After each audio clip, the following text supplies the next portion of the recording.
सुपति जी। कल्पना जी को अनम्यूट कर रही हूँ। यस, बताइए कल्पना जी। Thank you. आज मिनल दीदी है तो मैंने बोला चलो आज मैं शेयरिंग कर लूं। मैं तो 3 साल से कर रही हूँ। मिनल दीदी मेरे साथ तो जादू का विस्फोट हुआ है। बहुत अच्छी तरह से रिलेशनशिप में बदलाव आया है। 6 साल से मेरे जेठानी के साथ नहीं बोलते थे, वो रिलेशन इतने गाढ़ हो गए हैं। और आज की जो कार्यसूची है ना वो मैंने मेरे खुद का मकान का लिखा था, तो वो आज मैं खुद के मकान में देखो मैं रह रही हूँ। इतना खुश हूँ, इतना खुश हूँ, बहुत खुश हूँ। और पहले तो मीनल दीदी जब मैंने स्टार्ट किया ना तो मेरा गुस्सा चला गया। तो मैं दिल से आपको हर दिन थैंक यू बोलते बोले सेज भी गुस्सा नहीं आता, चाहे कुछ भी हो जाए गुस्सा तो आता ही नहीं है। और मेरे साथ तो इतने विस्फोट हुए हैं। और मेरा ब्लड है ना वो तो ये बायोटोरियम वो तो ये खुशियों से भरा हुआ है, खुश फॉर लाइफ से। और अभी अभी मिनल दीदी ऐसा हुआ कि 1.25 महीने पहले मेरे हस्बैंड एक की डेथ हो गई है। उनको कैंसर था। तो जब हम हॉस्पिटल में थे उनकी सर्जरी होने वाली थी, तो हॉस्पिटल में इन्होंने मेरे फोन से शेयरिंग किया था कि आज मेरी सर्जरी होने वाली है। इतने खुश थे 8 बजे। तो 17 महीने कैंसर हुआ, 17 महीने में वो आज अभी इस दुनिया में नहीं है। अभी तो 1.25 महीने ही हुए हैं। लेकिन कोच फॉर लाइफ की वजह से आज मैं जो कि हूँ उनकी वजह से मैं वो अंदरूनी शक्ति इतनी स्ट्रांग है ना मिनल दीदी, अनबिलीव। मैंने तो काफी सारे जो मेरे नजर के सामने आते हैं ना सबको मैं कोच फॉर लाइफ का सेशन के बारे में बताती हूँ, समझाती हूँ, सबको लिंक भी भेजती हूँ। और मैं ये नए मकान में रहने आई हूँ ना, वो मैंने बताया तो मेरी पड़ोस वाली है ना कैलाश बहन, बोले मैं तो 3 साल के कर रही हूँ। दूसरे मनीषा बहन को दिखाए तो बोले मैं 2.5 साल से कर रही हूँ। वो नीचे फर्स्ट फ्लोर पे रहते हैं। तो मैं ज्यादा से ज्यादा कोच फॉर लाइफ का सेशन स्प्रेड कर रही हूँ। तो बस मुझे इतनी खुशी मिलती है कि आज मेरे पास ये सेशन है, जादू की बुक है।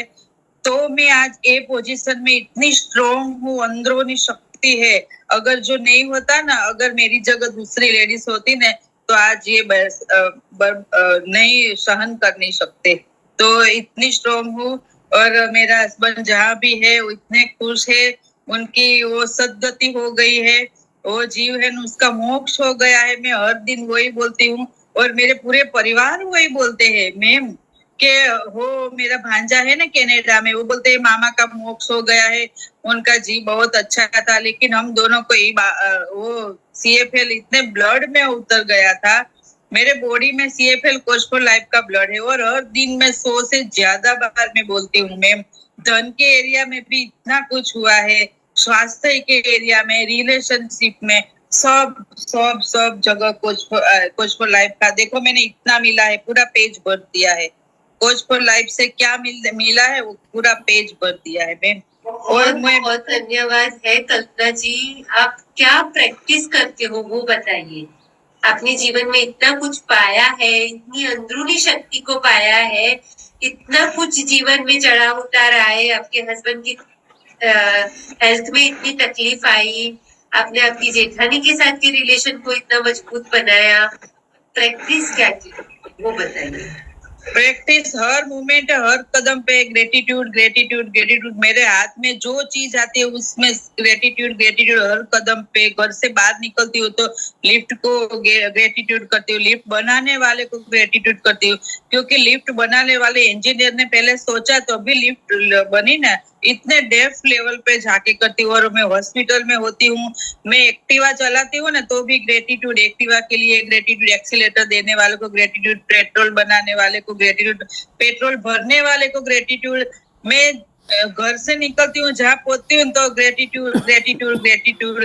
घर रास्ते में कोई ट्रैफिक नहीं है, ग्रेटिट्यूड ग्रेटिट्यूड की भावना में ही रहती हूँ।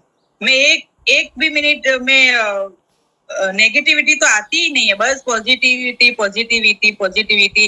घर में जो चीज है सबको, हमारे घर में कितने हजारों लाखों चीज है, सबको ग्रेटिट्यूड ग्रेटिट्यूड। दिन में उठती हूँ तो ग्रेटिट्यूड, उठते ही मैं आकाश को नमन करती हूँ नई सुबह के लिए। धन्यवाद धन्यवाद धन्यवाद। क्योंकि दुनिया में कितने सारे लोग हैं जो शाम को सोते उठते नहीं है, भोजन के लिए, पानी के लिए, सब सब सब चीज के लिए इतने डेप्थ लेवल के तो कल्पना जी एक चीज मैं पूछना चाहूंगी कि जब आप इतने ज्यादा धन्यवाद के भाव में रहते हो, हर चीज जो दिखती है, छूते हो, मन में आती है, सबके लिए धन्यवाद धन्यवाद करते हो, तो बहुत कुछ ऐसा भी हुआ होगा जो आपने नहीं चाहा हो, फिर भी आपको मिला हो, है ना, सब कुछ मिला है। क्योंकि कई बार ऐसा होता है कि हमें लगता है कि मुझे हमने जो सोचा है वो मिलता है, पर जब इतने सारे धन्यवाद के भाव में रहते हैं तब वो तो मिलता ही है, उसके अलावा भी बहुत कुछ मिलता है जो हमारे लिए हमें और खुशी देता है, पर हमने कभी सोचा नहीं होगा। सही बात है।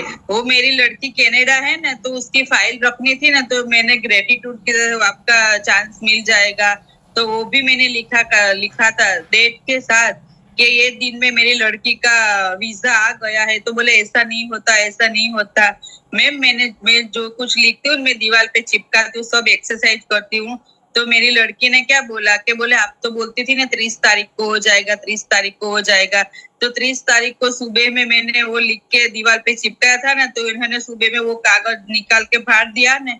मैम मैं इतनी रोई, तो मेरे हस्बैंड चिल्लाए कि आप रो मत। मैंने बोला मेरा लिखा हुआ चिपका है, मुझे दृढ़ विश्वास है। मेरी लड़की ने मैंने बताया कि आज 30 तारीख है, अभी तो सुबह हुई है, अभी शाम तो नहीं हुई है, अभी शाम होने का बाकी है, एक मिनट कीमती है, इतना भरोसा था। तो मैम इतना हुआ कि मैंने 30 तारीख का लिखा था, तो 27 तारीख के बाद उनका वीजा आ गया, तो वो कान पकड़ गई और वो भी रोने लगी। मैम मम्मी मैंने आपके साथ बहुत गलत किया। मैं इतनी रोई, मैंने चाय भी नहीं पी, इतनी रोई कि मेरे कागज क्यों आपने निकाला। वो फटा हुआ कागज में सेलो टेप लगा के मैंने फिर से निकाला। इतना ग्रेटिट्यूड किया। और मेरी लड़की है ना बहुत मेहनत करती थी, तो उनका पीआर की फाइल रखने का वो नहीं होता था, स्कोर में उनका नाम नहीं आता था। तो वो मैं ग्रेटिट्यूड में रहती हूँ और वो डेप पे जाती है, वो नेगेटिविटी में होती है।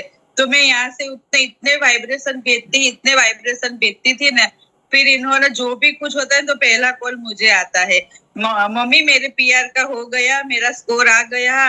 शाम को रात को मेरे जमाए है उन्होंने फाइल सबमिट की, तो इतना हुआ ना। मैं यहाँ पे वाइब्रेशन भेजती थी, सुबह में उनका वो स्कोर हुआ ना, तो उसमें उनका नाम आ गया। देखो कुदरत का संकेत कितना है। रात को 12 बजे के बाद मेरे दामाद ने फाइल सबमिट किया ऑनलाइन, और सुबह में स्कोर पड़ा और उसमें उनका पीआर का नाम आ गया। उन्होंने तात्कालिक टिकट बुक करवाई कनाडा में, और मेरी लड़की आई। इसके पापा की तबीयत ज्यादा खराब थी। लास्ट में तो 25 दिन इसके पापा के साथ आपकी बातें सुनेंगे ना तो मुझे लग रहा है कि सब लोगों को यही सुनने का मन करेगा। अभी हमें यहाँ पे स्टॉप करना पड़ेगा। खाली मुझे एक चीज बता दीजिए जो सबके लिए बहुत काम में आएगी, आपकी जेठानी के साथ के संबंध कैसे थे और आपने क्या किया और आज कैसा है, बहुत शॉर्ट में बताइए। ओके, अब अभी ऐसा था कि मेरे वो संबंध मैंने नहीं बिगाड़े थे। वो मेरे ससुर है ना, इसकी जमीन थी 200 वाद में, तो उसमें मेरे जेठ ने मकान बनाया। तो मेरे सास ने बोला कि आपने मकान बनाया तो मुझे बोलना चाहिए ना। सिर्फ इतना बोला मेरी सास ने, तब से लेके मेरे जेठ ने हमारे साथ संबंध काट दिए, बोलते नहीं थे। तो मैं ग्रेटिट्यूड के वाइब्रेशन भेजती थी, उसका 10 पॉइंट में लिखा, और वो रिलेशनशिप वाला फोटो आता है ना, तो एल्बम में से मैंने फोटो निकाला और मेरी डायरी में चिपकाया। और मैंने इतना ग्रेटिट्यूड लिखती थी कि मेरे जेठ और जेठानी ने मेरे बच्चे को बहुत संभाला, उन्होंने बहुत रखा। और मेरे जेठानी सिलाई काम करते थे, उतने मेरे लड़की के लिए अच्छे अच्छे कपड़े सिलते थे। बस वही वाइब्रेशन और ग्रेटिट्यूड नियामतें लिखती थी। तो हुआ ऐसा कि मेरा हस्बैंड का जो यहाँ पे मुंह का आया ना, कैंसर रिपोर्ट करवाई, तो इनको पता चला। मेरी ननद ने बोला था कि भरत भैया छोटे भैया को अभी कैंसर आया है, तो वो तुरंत ही आए पहली बार खबर पूछने के लिए, भैया क्या हुआ। तब से लेके आज तक 6 साल हम आते जाते नहीं थे, फोन पे बात नहीं करते थे। तो मेरे जेठ हमारे घर आते थे ना, तो मेरी सास को बुलाते नहीं थे, सामने से चले जाते, जैसे माँ बेटे का रिश्ता ही नहीं है। तो मेरी सास अंदर से इतनी रोती थी ना, तो मैं इसको आश्वासन देती थी कि बोले मैं सामने हूँ तो भी मुझे बुलाता नहीं है, ऐसा कैसा लड़का है, ऐसे सोच के मेरी सास बहुत रोती थी। तो मैं इसको आश्वासन देती थी, इसने वाइब्रेशन में भेजती थी। तब से 6 साल के बाद आना जाना हुआ।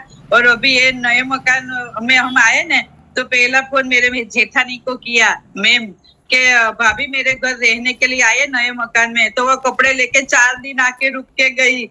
देखो 4 दिन। और अभी मेरे हस्बैंड की डेथ हुए ना, तो वो 15 दिन यहाँ पे मेरे घर रुके। 15 दिन वो सब लोग दोनों टाइम मेरे घर खाना आना जाना, सिर्फ रात को सोने के लिए घर जाते थे। 15 दिन हम सब परिवार साथ में रहे। इतना खुशी मिलती है। थैंक यू सो मच कल्पना जी। आप कहाँ से बोल रहे हो? मैं अहमदाबाद से हूँ। बहुत बढ़िया। Thank you so much. तो देखिए, जीवन की हर परिस्थिति में धन्यवाद का भाव कंटिन्यू रखा, तो जो चाहा था वो पाया, उससे अधिक पाया। तो कुदरत ऐसे ही काम करती है। हमारा काम सिर्फ और सिर्फ धन्यवाद के भाव में रहना है। क्या होगा, कब होगा, कैसे होगा, वो कुदरत करेगी। चाहे रिश्तों में प्रॉब्लम है, चाहे मकान लेना है, चाहे हस्बैंड नहीं हो, फिर भी अंदर से मजबूत रहना है, खुश रहना है, जेठानी के साथ के संबंध अच्छे बनाने हैं, बेटी का फ्यूचर बनाना है। सब कुछ पाया कल्पना जी आपने एक ही वजह से। अब धन्यवाद के भाव में रहे, बस कुदरत ने बहुत कुछ सपोर्ट किया। Thank you so much. बहुत प्रेरणादायी आपका शेयरिंग था। सबने बहुत कुछ सीखा, मैंने खुद ने भी बहुत कुछ लिया है आपकी शेयरिंग में से। Thank you so much for sharing. और इसी तरह सभी को ऐसी ही प्रैक्टिस करनी है। बस जो मिले, जितना मिले, जैसा मिले, धन्यवाद। इसी को अपने रग रग में डालना है, इसी की प्रैक्टिस करनी है। Thank you so much.